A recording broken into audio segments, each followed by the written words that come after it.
Hello everyone, welcome to NEET plus. हम कर रहे हैं topic breathing and exchange of gases. उससे पहले वीडियो को सब्सक्राइब और लाइक कर देना। हमारा टॉपिक है क्या? Breathing and exchange of gases. हमारा टॉपिक चल रहा था breathing and exchange of gases, जिसमें हमने अभी तक पढ़ लिया। सबसे पहले फर्स्ट हमने करा कि ब्रीथिंग क्या थी। ब्रीथिंग क्या थी? ब्रीथिंग एक्सचेंज ऑफ गैसेस, यानी कि हम इन्वायरमेंट से क्या ले रहे हैं? हम इन्वायरमेंट से ले रहे हैं ऑक्सीजन, और इन्वायरमेंट को रिटर्न में क्या दे रहे हैं हम? CO2। That is normally exchange of gases. अगर हम बोलें exchange of gases, exchange of gases is called breathing from the environment and the body. अब नेक्स्ट टर्म हमने पढ़ी what is respiration. What is respiration? Then we can say oxidation of food. Oxidation of food, यानी कि हमने जो food है वो किस फॉर्म में लिया है? हमने फूड लिया है ग्लूकोज की फॉर्म में। In the formation of glucose, glucose से जैसे ऑक्सीजन मिलेगी, देन इस ग्लूकोज का क्या हो जाएगा? ब्रेकडाउन। इस ग्लूकोज का क्या हो जाएगा? Breakdown. And after breakdown CO2, H2O and importantly release of oxy energy in the form of the ATP। next step में हमने पढ़ा था types of respiration। there are two types of respiration। there are two types of respiration। first is aerobic respiration and aerobic respiration. Aerobic respiration and anaerobic respiration. Aerobic respiration in the presence of oxygen. When oxygen is present, that is aerobic respiration. When the amount of oxygen is less and absence of oxygen is called anaerobic respiration। then हमने किया in aerobic respiration glucose is oxidized and formation of CO2 plus H2O and energy in the form of ATP। what is the full form of ATP? adenosine triphosphate, adenosine triphosphate, and the number of ATP is 2 ATP is produced in the aerobic respiration। and now first is lack of oxygen present in animal, or we can say present in human. the product of the lack of oxygen is form the lactic acid, and second is absence of oxygen in the yeast is a type of fungi, and the product is ethanol meaning alcohol, and the ATP is also released in the anaerobic respiration. How much ATPs? We can say 36 or 38 ATP. So there is a major difference between aerobic respiration and anaerobic respiration. Aerobic respiration we required oxygen. On the other hand, anaerobic respiration there are two steps: absence of oxygen and lack of oxygen. The product in the aerobic respiration is CO2 and H2O. On the other hand, anaerobic respiration byproduct is lactic acid or ethanol. In the aerobic respiration, there are two ATP are formed. In the anaerobic respiration, there are sorry,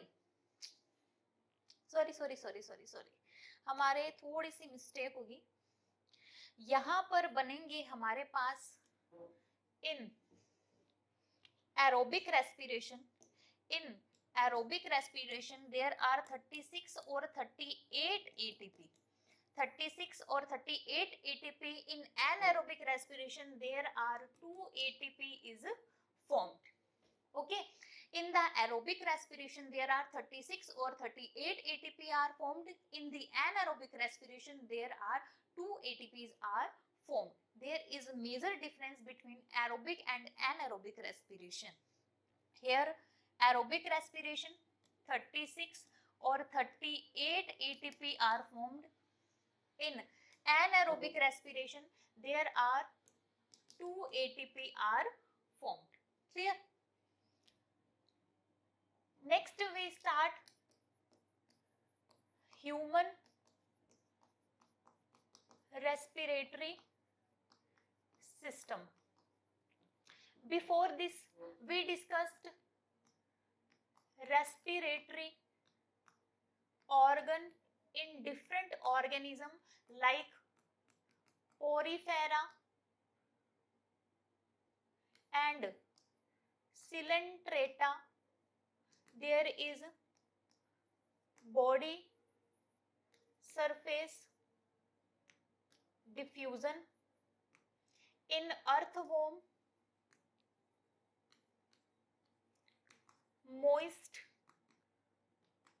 moist cuticle. In insect there are network of tubes, that is called tubules. Okay, in aquatic amphibians,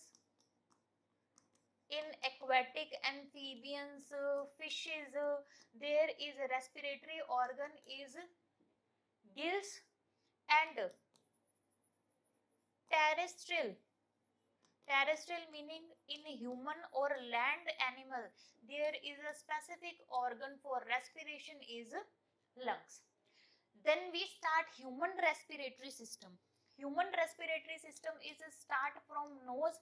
In the nose, nostril, one pair nostril is present, and nasal septum is present. In the nose, hair plus mucus membrane is present, and filtration of air or purification of air. Then next, nose is open in the pharynx. Pharynx is the common passage. Pharynx is the common passage for air and food. Common passage for air and food. Then pharynx is open into the larynx. Larynx is the triangular structure. In the last class we studied larynx is a triangular structure, and opening of larynx is called glottis. Okay, and the larynx is made by cartilage. Air vibrations are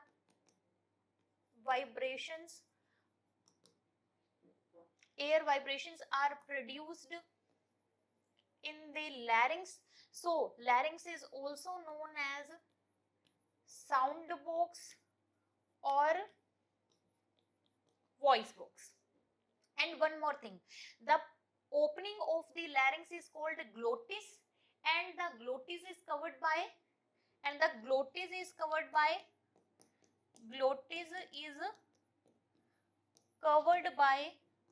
a flap like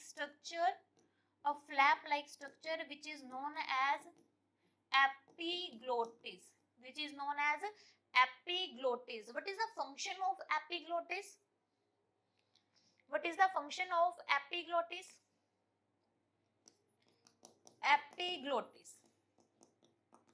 What is the function of epiglottis? prevent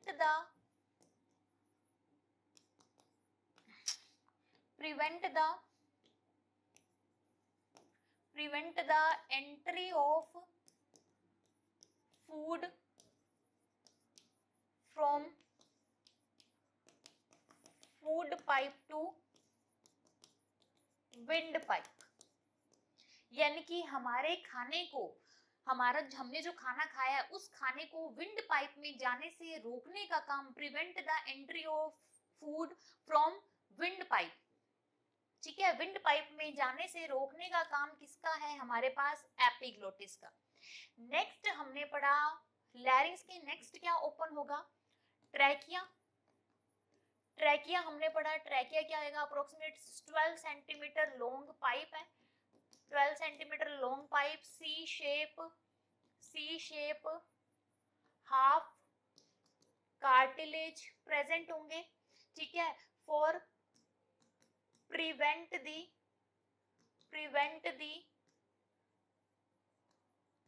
collapsing of the pipe. इस pipe को collapsing होने से रोकने के लिए हमारे पास trachea थी, जिसके ऊपर हमें क्या मिली थी, सी शेप की हाफ क्या प्रेजेंट थी, रिंग्स प्रेजेंट थी। Then trachea is divided into two branches, that is bronchi और ब्रोंकस। ट्रैकिया क्या हो गया था,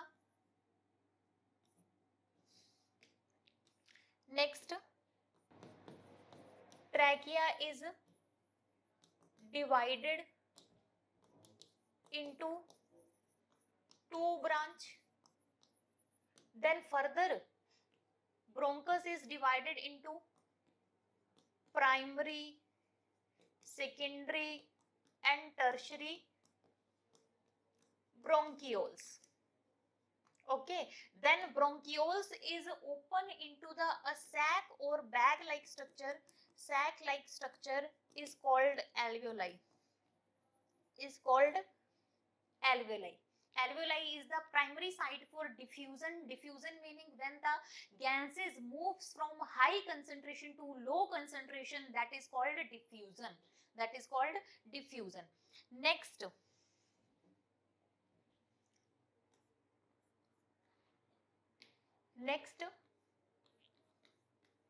nostril plus pharynx plus larynx plus trachea, bronchus plus bronchioles, all are consist the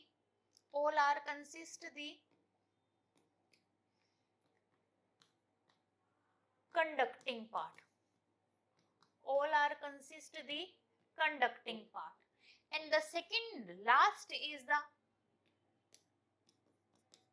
alveoli plus alveolar duct is compressed the exchange of gases part or respiratory part. So there are two major parts, conducting part and respiratory or exchange of gases part. Then bronchus, bronchioles and alveoli.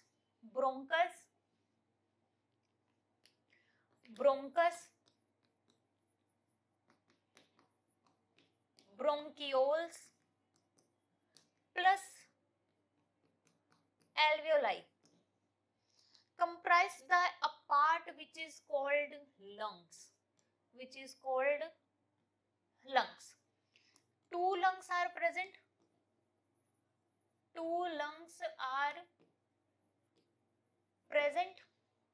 हमने कहा था कि जो lungs हैं वो दो lungs present है. Where lungs are present?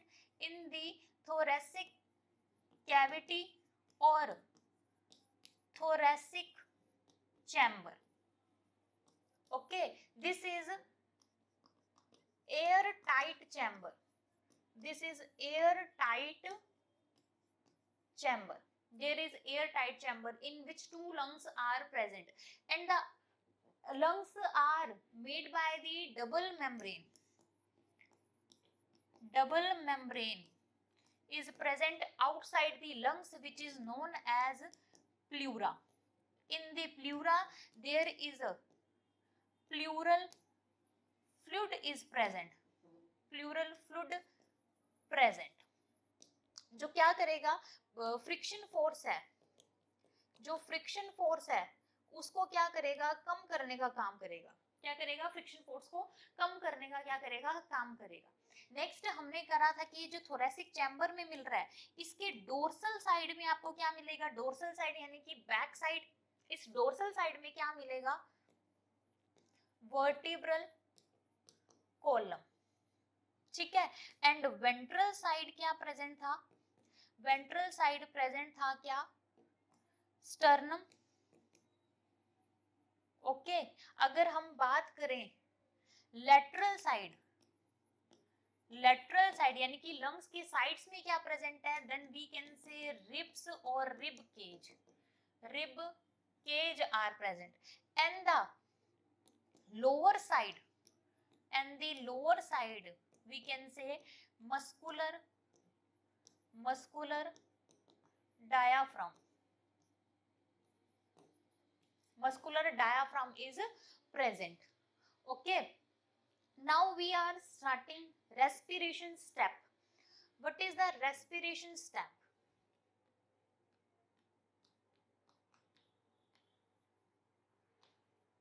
Respiration step. Okay, first step is breathing. First step is breathing, in which we take oxygen from the environment and removal of CO2 from the body to the environment. We can say exchange of gases from the environment, we take oxygen and exhale the CO2, that is called breathing. Okay, first step is breathing. Now second step is diffusion. Diffusion across the cell membrane, which is the primary site of exchange of gases, is called alveoli. Alveoli help in the exchange of the gases. Third part is transport of gases. Transport of gases यानी कि जो alveoli से gases आई हैं, ये alveoli से जो gases आएंगी वो कहाँ जाएंगी, हमारे ब्लड में जाएंगी, ठीक है, हमारे ब्लड में जाएंगी। देन क्या होगा, फोर्थ स्टेप में डिफ्यूजन होगा, diffusion of gases between blood and tissue.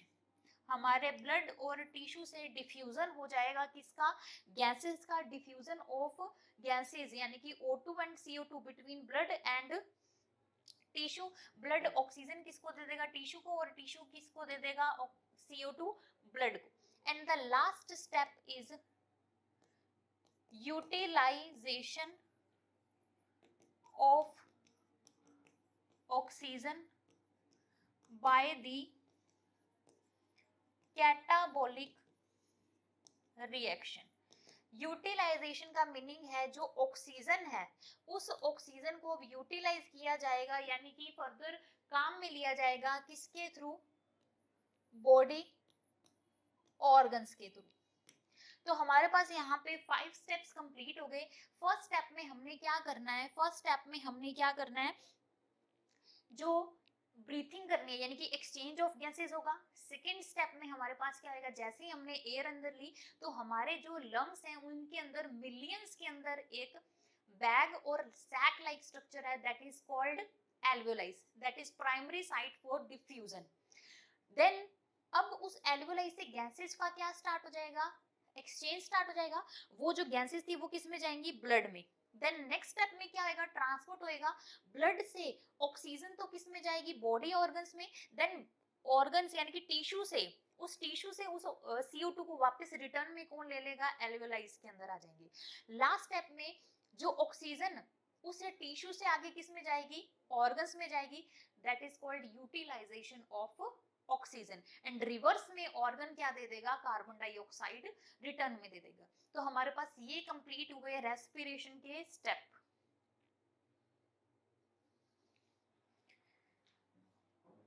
Next हमारे पास टॉपिक आया mechanism of breathing. Mechanism of breathing, हमारे पास यहाँ पर 2 स्टेप्स हैं मैकेनिज्म ऑफ ब्रीथिंग के। First is inspiration and expiration. Inspiration और expiration. Inspiration is also known as inhalation, and expiration meaning exhalation. Okay, what is inspiration? Drawn of oxygen from the atmosphere, यानी कि जो atmosphere से जो oxygen हम intake कर रहे हैं, दैट इज कॉल्ड इंस्पायरेशन, यानी कि ऑक्सीजन का इनटेक होना। जितनी भी एयर है उसके अंदर से जो ऑक्सीजन है उसे हम इनहेल कर रहे हैं, यानी कि ब्रीथ इन कर रहे हैं। एक्सपायरेशन क्या होएगा, एक्सपेल, और क्या होगा, ब्रीथ आउट या removal of CO2 from the body, उसे हमने क्या बोल दिया, एक्सपायरेशन कर दिया। यानी कि इनहेल में तो हम ऑक्सीजन ले रहे हैं और एक्सपायरेशन में, एक्सहेल में हम क्या दे रहे हैं, रिवर्स में कार्बन डाइऑक्साइड। होगा क्या इसमें,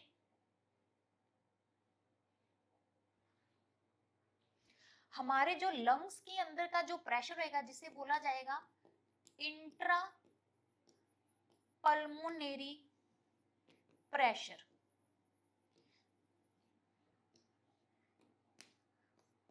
प्रेशर बिटवीन दी लंग्स, यानी कि जो हमारी लंग्स के अंदर जो प्रेशर लग रहा है, यानी कि प्रेशर बिटवीन, यानी कि विद इन लिख सकते हैं, pressure with in the lungs, lungs के अंदर जो प्रेशर लग रहा है उसे हम क्या बोलेंगे, इंट्रा पल्मोनरी प्रेशर। अब हम इनहेल कर रहे हैं, क्यों इनहेल कर रहे हैं, one trick is there, diffusion. When gases moves from high concentration to low concentration, that is called diffusion। यानी कि environment के अंदर ऑक्सीजन की अमाउंट ज्यादा है और हमारी बॉडी के अंदर जो एयर का, यानी कि ऑक्सीजन का प्रेशर क्या होगा, कम। तभी तो क्या होगा, बाहर से ऑक्सीजन कहाँ जाएगी, हमारी बॉडी के इनसाइड, अंदर जाएगी। इट मींस के atmospheric pressure, atmospheric pressure is high, यानी कि एटमॉस्फेयर का जो प्रेशर होगा वो हाई होगा, and comparison to intra pulmonary pressure. Intra pulmonary pressure यानी कि हमारे लंग्स के अंदर क्या हो जाएगा, प्रेशर कम, जिसके कारण देखो अंदर लंग्स के अंदर क्या हो जाएगा, इन लंग्स के अंदर हम बात करें तो इसको हम क्या बोलेंगे, नेगेटिव प्रेशर। इसे हम क्या बोलेंगे, नेगेटिव प्रेशर बोलेंगे, क्योंकि हमारी बॉडी के इनसाइड तो प्रेशर कम है और आउटसाइड एटमॉस्फेयर का प्रेशर क्या हो जाएगा, ज्यादा। Then gases moves from atmosphere to lungs, तो हम क्या कर देंगे, इनहेलेशन, यानी कि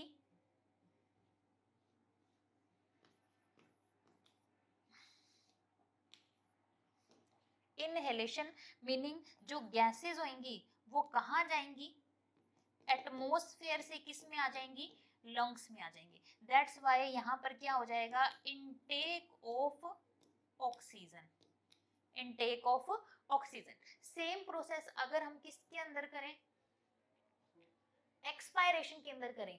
एक्सपायरेशन के अंदर देखो क्या चल रहा है कि एटमॉस्फेयर के अंदर, एटमॉस्फेयर प्रेशर इज लो, कम है, और intra pulmonary pressure is high, तो गैसेस कहां से कहां मूव करेंगी, हाई प्रेशर टू लो, तो कहां से हो जाएगा, जो प्रेशर कहां जाएगा, यानी कि बॉडी के अंदर से जो गैसेस है वो किस में चली जाएंगी, एटमॉस्फेयर में, यानी कि जो लंग से गैसेस है वो कहां मूव करेंगी, एटमॉस्फेयर में, जिसके कारण क्या प्रोसेस हो जाएगी, एक्सहेलेशन।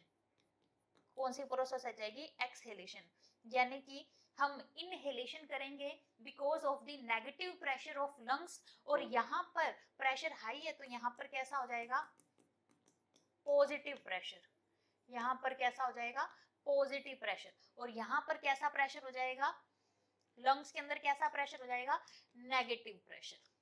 क्लियर, तो हमारे पास टू मैकेनिज्म है, inhalation and exhalation, two stages है हमारे पास, inhalation and exhalation.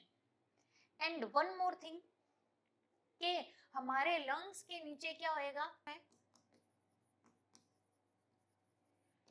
Diaphragm is also help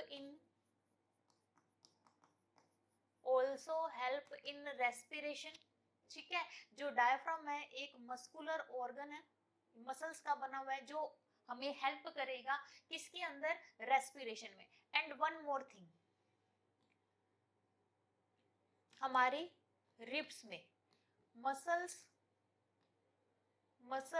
are present between the ribs. Two types की मसल्स प्रेजेंट है हमारी रिब्स के अंदर, उसे हम क्या बोलेंगे, internal intercostal muscle and external intercostal muscle. तो हमारे पास है इंटरनल इंटरकोस्टल मसल और external intercostal muscle, two types की मसल्स प्रेजेंट है जो खुद किसमें हेल्प करेंगी, help in respiration. Clear,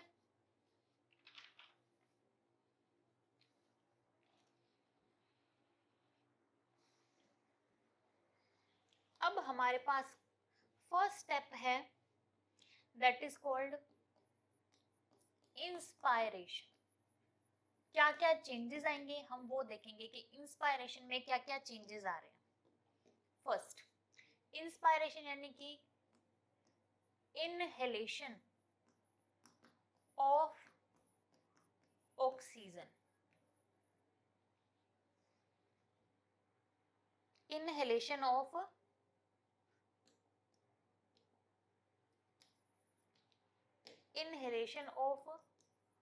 oxygen. क्या क्या चेंजेस आएंगे इंस्पायरेशन के अंदर वो हमने देखना है। सबसे पहले क्या होगा, कॉन्ट्रैक्शन इन डायाफ्राम, कॉन्ट्रैक्शन इन डायाफ्राम। हमें पता है कि हमारे जो लंग्स हैं उनके बेस में हमें क्या मिलेगा, ये जो डोम शेप है, हमें क्या मिलेगा, डोम शेप का क्या मिलेगा, हमें डायाफ्राम मिल रहा है। ये जो डोम शेप का डायाफ्राम होगा इसके अंदर क्या स्टार्ट होएगा, कॉन्ट्रैक्शन, इसके अंदर क्या स्टार्ट होएगा, कॉन्ट्रैक्शन, जिसके कारण ये जो डोम शेप का है डायाफ्राम वो कहाँ चला जाएगा, स्लाइटली डाउनवर्ड्स। कहाँ चला जाएगा, स्लाइटली डाउनवर्ड्स जाएगा, तो क्या होगा इससे, contraction of diaphragm, contraction of diaphragm, diaphragm के अंदर कॉन्ट्रैक्शन हुआ जिससे क्या होगा, इंक्रीज द थोरेसिक वॉल्यूम। जो हमारा थोरेसिक वॉल्यूम था वो क्या हो जाएगा, इंक्रीज हो जाएगा, यानी कि जो वॉल्यूम है थोरेसिक चैम्बर का वो क्या हो जाएगा, इंक्रीज हो जाएगा। Thoracic chamber volume increase in the anterior posterior axis. हमारा जो थोरेसिक चैम्बर का जो वॉल्यूम था वो क्या हो जाएगा, इंक्रीज हो जाएगा, इंक्रीज हो जाएगा, जिसके कारण अंदर एयर का प्रेशर कम हो जाएगा और आउटसाइड प्रेशर क्या होगा, ज्यादा। तो गैसेस मूव्स करेंगी high concentration to low concentration. तो हमारा जो डायफ्राम है वो कहाँ चला जाएगा, नीचे की साइड, क्योंकि डोम शेप में कॉन्ट्रैक्शन हो गया। एंड सेकंड स्टेप में क्या होएगा, contraction in sternum by this ribs are lift up। अब हमारी ये जो बोन होगी इसे हम बोलते हैं कॉलर बोन। इस कॉलर बोन के मिडिल में हमारे पास क्या प्रेजेंट है, स्टर्नम। अब स्टर्नम के अंदर क्या स्टार्ट हुआ, कॉन्ट्रैक्शन। जैसे ही स्टर्नम के अंदर कॉन्ट्रैक्शन स्टार्ट हुआ, हमारी रिब्स क्या कर जाएंगी, लिफ्ट अप कर जाएंगी। हमारी जो रिब्स होंगी वो क्या कर जाएंगी, लिफ्ट अप कर जाएंगी। और हमारा जो थोरेसिक चैम्बर है, थोरेसिक चैम्बर का जो वॉल्यूम है इंक्रीज हो जाएगा, increase in dorso ventral axis. यानी कि अब रिब्स ने बाहर की तरफ, अपवर्ड्स की तरफ आ गई और हमारा जो वॉल्यूम है वो क्या हो जाएगा, इंक्रीज हो जाएगा। अब ओवरऑल क्या हुआ, increase in thoracic chamber volume.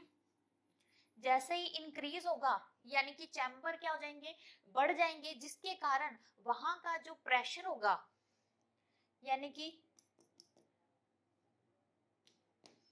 Intra pulmonary जो प्रेशर होगा वो क्या हो जाएगा, लो। और एटमॉस्फेयर का प्रेशर क्या हो जाएगा, एटमॉस्फेयर प्रेशर क्या हो जाएगा, high. Then oxygen moves from atmosphere to the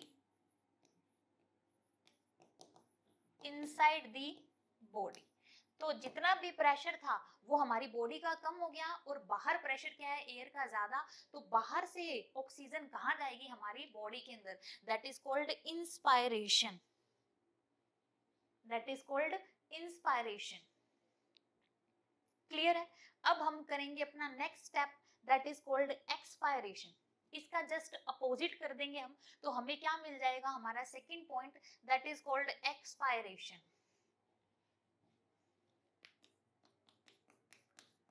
expiration, expiration meaning क्या हो जाएगा, एक्सहेलेशन,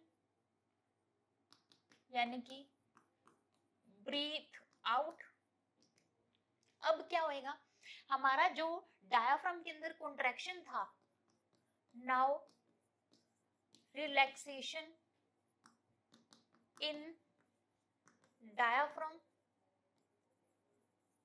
डायाफ्राम के अंदर क्या हो गया, रिलैक्सेशन आ गया। रिलैक्सेशन के कारण क्या हो जाएगा, जो थोरेसिक चैम्बर का जो वॉल्यूम इंक्रीज हुआ था वो वॉल्यूम कैसा हो जाएगा, डिक्रीज। क्योंकि डायाफ्राम वापस से अपनी ओरिजिनल पोजीशन में आ गया, तो जो थोरेसिक चैम्बर का जो वॉल्यूम था वो वापस से क्या हो जाएगा, डिक्रीज हो जाएगा। स्टर्नम एंड रिब्स वापस से क्या आ जाएंगे, अपनी ओरिजिनल पोजीशन पे आ जाएंगे, अपनी ओरिजिनल पोजीशन पे आ गए। तो हमारे अंदर का यानी कि जो थोरेसिक वॉल्यूम था वो क्या हो जाएगा, डिक्रीज। अब वॉल्यूम डिक्रीज हो जाएगा, जिसके कारण जो इंट्रा पल्मोनरी प्रेशर था वो क्या हो जाएगा, इंक्रीज। इंट्रा पल्मोनरी प्रेशर वो क्या हो जाएगा, इंक्रीज। और एटमॉस्फेरिक प्रेशर क्या हो जाएगा, डिक्रीज। अब बाहर एटमॉस्फेयर का प्रेशर तो कम है और अंदर लंग्स के अंदर प्रेशर क्या हो जाएगा, हाई है, तो गैसेस कहाँ जाएंगी, from gases moves from inside to outside, inside to outside. This is called expiration. This is called expiration.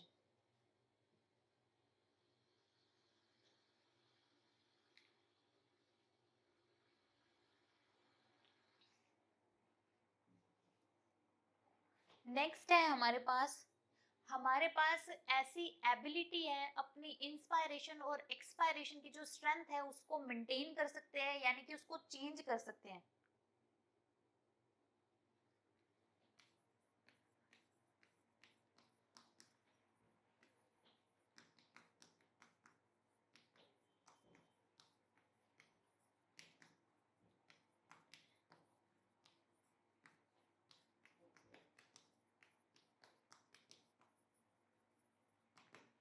We have the ability to change the strength of inspiration or expiration. Expiration और inspiration की जो strength है उसको change कर सकते हैं through special muscle, which is called abdomen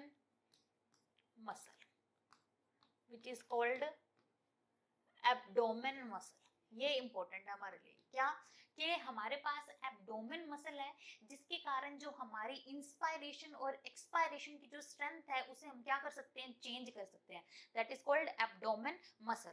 and N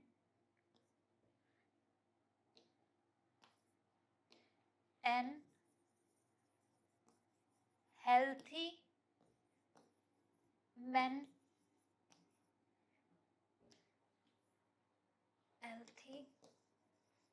person can breathe 12 to 16 times per minute. एक जो हेल्दी पर्सन है वो कितनी ब्रीथ कर सकता है, 12 to 16 टाइम्स पर मिनट, यानी कि हम 1 मिनट के अंदर 12 to 16 टाइम्स क्या कर सकते हैं, ब्रीथ कर सकते हैं. एंड ब्रीथ का टोटल मीनिंग क्या होएगा, एक्सचेंज ऑफ गैसेस, यानी कि इनहेलेशन एंड एक्सहेलेशन. यानी कि वन टाइम में अगर हम 12 to 16 टाइम्स कर रहे हैं, 12 to 16 times per minute, it means कि वो पर्सन क्या होगा, हेल्दी होगा. And we can measure the volume of air with the help of